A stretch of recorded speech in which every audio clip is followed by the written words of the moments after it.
What's the mood in the camp? Because by all accounts it wasn't particularly pleasant at the stadium. It wasn't pleasant in the stadium, there's no doubt, because we lost a game of football. And if you look around the country, that's what happens. You lose games of football, the fans are not too happy. In the dressing room, it's a very good group, good characters in there, desperate to succeed. So, as you've seen on Saturday, fighting till the depth. There's no doubt about that. They've got a good spirit. They've shown that most of the season. They're just desperate to succeed. We're not too far away. It's very, very fine lines in this division. And every game's been very close. We got to find a way to make sure when games are close that we come on top of them. Why is it not happening for you? We have looked at that and analysed it definitely, and I think there's fine lines. I think when you have missed penalties and don't take your opportunities, then that's how it doesn't happen.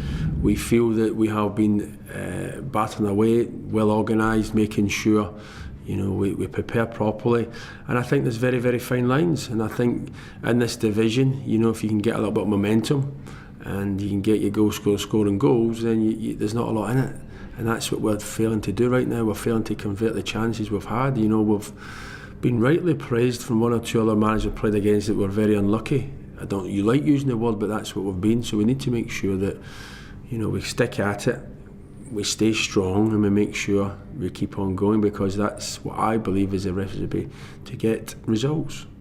You decided to take quite a bit of the blame for Saturdays, didn't you? Why did you do that? That's what happens in football. I can't play the game of football for 20 years without taking the blame. Then all of a sudden be the manager, and reverse that. I'm fully responsible for the results. That's football management. When we win games, they take the credit. And when we lose games, the managers take the blame. I get it. I got the description when I bought into the job. There's no doubt about that. So, I will always take the blame for it. That's the way I lead the team. I can't legislate for certain mistakes. There's certain mistakes that we have to identify and make sure we take out our game on Monday morning and go through it. But I'm fully aware that the responsibility lies with me in getting results. Saying that, it gives me the power to organise the team a certain way and change certain things and change the team and change the scenarios and the way we play and make sure that we can get points by points. Unfortunately, we've done that in the past at Bolton. We've done that for the last couple of years. We've recruited loan players and they've come in and gave us a lift, and that's what we need to do again. And you go to Fulham, I guess a team that not many people expected to be down there in the bottom three after being relegated from the Premier League.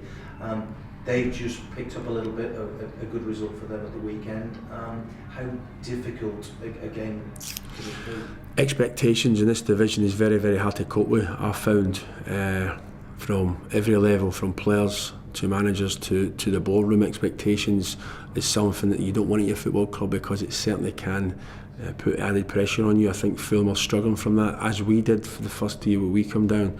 But as we did and as they have, they've got good players in the team. I'm going to be very respectful of that. They did get a good result on Saturday. Does that bring more expectations on them to win again? Probably does.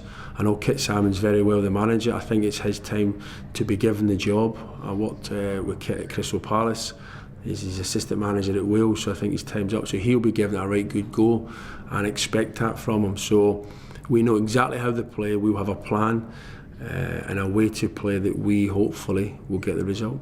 How does that work on the night? You're two good mates, you both played together at Palace, but you're both desperate to get at that bottom three. I mean, how on earth do you go for the evening? Well, what happens is when you're professional, you kind of can blank that out somehow. That's what the tools give you. It's a very hard business. We will respect each other. I seen Kit a few weeks ago. We'll respect each other before and after the game. There's no doubt. He's a good man, but he's also a very professional man, and he carried that through his football career and his management career. So he knows exactly what I'm like as well. When the whistle goes, as you've heard many managers say, there's no best mates, there's no good mates, whatever you call it. We want to win games of football. I've got to find a way. I've got to come up with a result, just as Kit has. So it'll be an interesting game, a game I'm looking forward to. The situation we find ourselves right now, I would rather games come thick and fast. I want games every night, because I feel that the way we've been playing, the performance-wise, we're not too far away, and it's only a matter of time before we can turn that. And even when the stakes are so high, there's still that level of respect and friendship that still survives? Of course it survives. If you've got any pride about you, of course it survives. I've yet to not going to a dress room and share a drink with any manager. You know, I've got, you know, integrity in what I do.